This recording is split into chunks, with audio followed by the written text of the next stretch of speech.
राज्यातले जाणते राजे असणारे केंद्र कृषी मंत्री शरद पवार साहेब आहेत. मला सांगा त्यांच्या माहितीशिवाय असं होऊ शकतं का की पवार साहेबांना माहितीच नाही की त्यांच्या सहकारी मंत्री आनंद शर्माने या कांदा निर्यात बंदी लागली आहे, निर्यातीला मिनिमम भावाची अट घातली आहे. हे पवार साहेबांना माहित नव्हतं. हे कुणाच्या फायद्यासाठी होतं, कुणाच्या हितासाठी होतं. मग चायना आणि पाकिस्तानच्या एक्सपोर्टचा फायदा कसा होतो याची काय माहिती सामान्य माणसाला कळत नाही का? आणि आनंद शर्माने या प्रकारची निर्यात बंदी घातल्यानंतर तो पवार साहेबांनी काय उचललं तर एक खरमरीत पत्र दिलं. जर या राज्यातल्या शेतकऱ्यांचा जर जाणता राजा म्हणून घेणारा जर काळजी असेल तर त्यांनी या शेतकऱ्याला उत्तर दिलं पाहिजे. नाही तर मला आठवतं काही वर्षापूर्वी याच नाशकामध्येच त्या शेतकऱ्यांनी कांदा फेकून मारला होता. ते पुन्हा कांदा फेकून मारायची वेळ आज या सरकारच्या नेत्यांना आली आहे, अवस्था तरी आहे. मला एवढंच या निमित्ताने सांगायचं आहे की या राज्याचं सरकार आहे ते काँग्रेस आणि राष्ट्रवादी आघाडीचं सरकार आहे.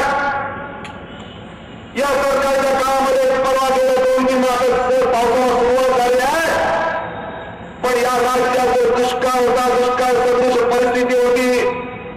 या दुष्काळी भागाचा दौरा केल्यानंतर मला जाणवलं की हा दुष्काळ मानव निर्मित आहे, हा दुष्काळ निसर्गाने निर्माण केलेला नाही आहे. नातामुखांचे पाटबंधारे मंत्री होते, मोठे साहेब उपमुख्यमंत्री होते, नितीन गडकरी बांधकाम मंत्री होते. त्या काळामध्ये कृष्णा खोऱ्याची 80% आम्ही कामं केली, तापी खोऱ्याची आम्ही कामं केली, गोदावरी खोऱ्याची कामं केली. पुढे 20% कामं यांना 13 वर्षात करता आली नाही. त्याची कारण नाता आपल्या भाषणात दिली म्हणून मी त्यावर जास्त बोलत नाही. सिंचनाचा घोटाळा काय त्यांनी केला मी याला हे सादर करता येत नसेल. आणि या दुष्काळामध्ये यांच्या या कामाच्या पद्धतीने दुष्काळ जर पडत असेल तर दुष्काळात सामान्य माणसाला राहत देण्याचं काम, दिलासा देण्याचं काम यांनी केलं नाही. या दुष्काळाच्या दौऱ्यावर असताना आसपाडीला गेलो होतो. विधिमंडळाच्या हा विषय आग्रहाने मांडल्यानंतर आम्ही पाणी देऊ, चारा देऊ ही सगळी घोषणा सरकारने केल्यानंतर ते प्रत्यक्ष जनतेला मिळतंय का नाही हे पाहायला आम्ही सगळीकडे फिरलो. आटपाडीला तिथल्या तहसीलदारने सांगितलं की आम्ही 24,000 लिटरचे 4 टँकरच्या 3 फेऱ्या रोज करतो. लोक म्हणजे खोटं आहे. मी टँकरचे नंबर सांगा. तहसीलदाराचे बसले, 450 जी जनता आहे. तहसीलदारने टँकरचे नंबर सांगितले. 4 तरुण पोरांना सांगितलं दारे बघा आटपाडी गाव आहे किती, नाशिकच्या एक चतुर्मास कोण आहे म्हणजे जाऊन घेऊन आपला एखादा टँकर, एक टँकर घेऊन आले. त्या टँकरच्या ड्रायव्हरला विचारलं, तहसीलदार सांगा 24,000 लिटरचा टँकर, त्या 4 टँकरच्या 3 फेऱ्या होतात. या टँकरची क्षमता किती आहे, कपॅसिटी 20,000 लिटर. 5-5 हजाराचे 4 कंपार्टमेंट होते. मी 4,000 इतकंच कमी झाले. मग 20,000 लिटर टँकर तो अख्खा भरतो का? हा म्हणजे 3-4,000 तो भरतो, 3/4 भरून जातो म्हणला. तिथे अजून 5,000 लिटर कमी झालं पाणी. आता हे बोलेला जो पाऊस टँकर 3-4,000 सगळ्याच्या घरातून आटपाडीचं पाणी घेऊन टाकतो का? हा सगळा टाकतो. पण जाताना म्हणजे तहसीलदार, मामलेदार, तलाट्याच्या घरात थोडं पाणी टाकत उरलेला अर्धा मिळून टाकतो. म्हणजे 10,000 लिटर पाण्याचे या 12 फेऱ्या होतात. इतकं धादांत होतं. म्हणजे या दुष्काळाच्या याच्यात मला तर वाटतं की प्रामाणिकपणे शेतकरी देवाकडे नमस्कार करतो, आराधना करतो की पाऊस येऊ दे. पण काँग्रेस, राष्ट्रवादीचे, नगरपंचायतीचे या सगळ्याचा पाण्याच्या टँकरचे ठेके घेतात, जे तारा डेपोचे ठेके घेतात, रोजगारीच्या कामाचे ठेके घेतात. हे सगळे दुष्काळ माफिया या सत्ताधारी पार्टीच्या लोकांचे आहेत. हे तर देवाला नवस करतात, अरे बाबा पाऊस नको येऊ दे म्हणजे आमची पुढच्या वर्षी सुद्धा काहीतरी 10-15 कोटीची प्रत्येकाची गब्बर कमाई होईल. आणि जवळ 2,000 कोटी जे दुष्काळ खर्च होतात हे निम्म्यावर अधिक यांच्या खिशात जाण्याचं काम होतं.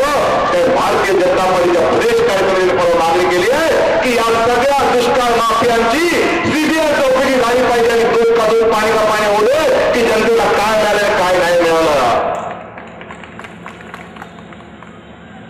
मला आठवतं यशवंतराव चव्हाणच्या जन्मस्थळाचा उल्लेख झाला म्हणून की यशवंतराव चव्हाणांनी असं एका नाशिकच्या कुठल्यातरी ग्रामीण विचारलं की एकूण नक्षत्रापैकी 9 नक्षत्र गेली तर उरलं किती?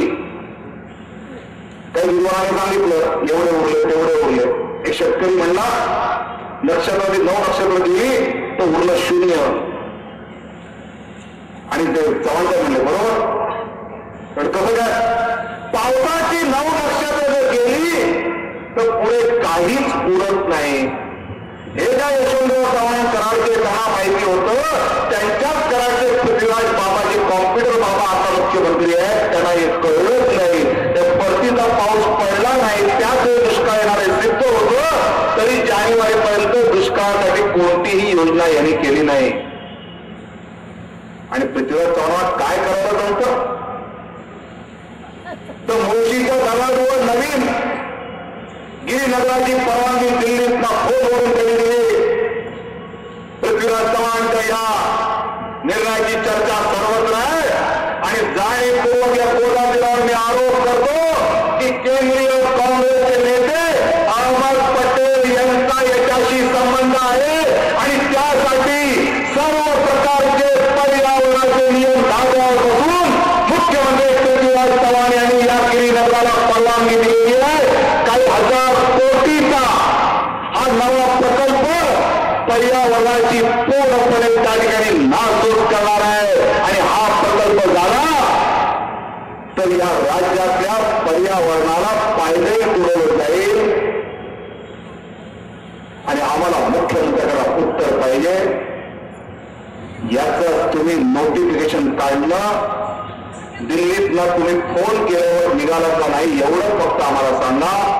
त्या महिन्यातलं तुमचं फोनचं बिल कुठे फोन गेला काय गेला हे सगळं लोकांकडे उपलब्ध आहे. आणि तुम्ही जर अशा प्रकारे दिल्ली दरबारच्या दबावाखाली काम करणार असाल तर या राज्याला दिल्लीमध्ये गुडघे टेकणारा मुख्यमंत्री नकोय. एक स्वाभिमानी मुख्यमंत्री या राज्याला पाहिजे की तो या राज्याचा विकास करणारा आहे. त्यामुळे येणाऱ्या 2014ला 2 गोष्टी व्हायच्या. एक कुंभमेळा धार्मिक व्हायचा आणि त्या 2014ला राजकीय कुंभमेळा म्हणजे विधानसभा लोकसभा निवडणुका व्हायच्या आहेत. आम्ही कालच्या प्रदेश कार्यकारिणीच्या बैठकीत मागणी केली आहे की या कुंभमेळ्याला केंद्र सरकारकडनं मदत झाली पाहिजे. आणि 2000 कोटीची मागणी भारतीय जनता पक्षाने केलेली आहे. आणि राज्याने केंद्र सरकारचा पाठपुरावा माननीय सुनील भाऊ असतील, माननीय नाथा भाऊ असतील, माननीय भाऊसाहेब असतील आणि आदरणीय वंदेसाहेब गडकरी साहेब सगळे मिळून दिल्लीच्या सरकारच्या मागे लागून हे पैसे या ठिकाणी कुंभमेळ्यासाठी येतील हा आग्रहाने आपल्यासाठी हे करण्याचं काम भारतीय जनता पार्टीने हातात घेतलंय. हे आपण या निमित्ताने सांगू इच्छितो. तर आम्ही या धार्मिक कुंभमेळ्याने केल्यानंतर राजकीय कुंभमेळ्याचं काम तुम्हाला करायचं आहे. 2014च्या मे मध्ये लोकसभा असेल बहुधा आधी होईल असं ममता बनर्जी काल म्हणाले राष्ट्रपती निवडणुकीमध्ये. मला माहित नाही काय खरं काय खोटं.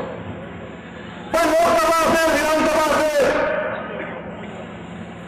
या 2014च्या प्रकरणामध्ये या राज्याला अधोगतीकडे नेणाऱ्या काँग्रेस राष्ट्रवादी आघाडी सरकारला आपल्याला पूर्णपणे नेस्तनाबूत करण्याची ती वेळ असेल. परवा मनमाडला गेल्यानंतर जे मी मगाशी आपलं म्हटलं तिथल्या पाणी टंचाईवर 3 वर्षापूर्वी भुजबळ निवडून आले तरी पुनर्नगरपालिकेत त्यांच्या लोकांना मदत पडली. निवडणुका आल्या की असं काही ते चालवतील की मागच्या सगळ्या गोष्टी आपण विसरू, महागाई विसरू, बाकी सगळ्या गोष्टी आपल्याला विसरू. पण आपल्याला जर खऱ्या अर्थाने हा राज्य प्रगतीपथावर न्यायचा असेल तर मला वाटतं की या महाराष्ट्राला भारतीय जनता पार्टी, शिवसेना, आरपीआय युती हाच त्यातला पर्याय ठरू शकतो. आणि याच्या पूर्ण भक्कम पाठीशी आपण सगळ्यांनी मिळून राहावं एवढंच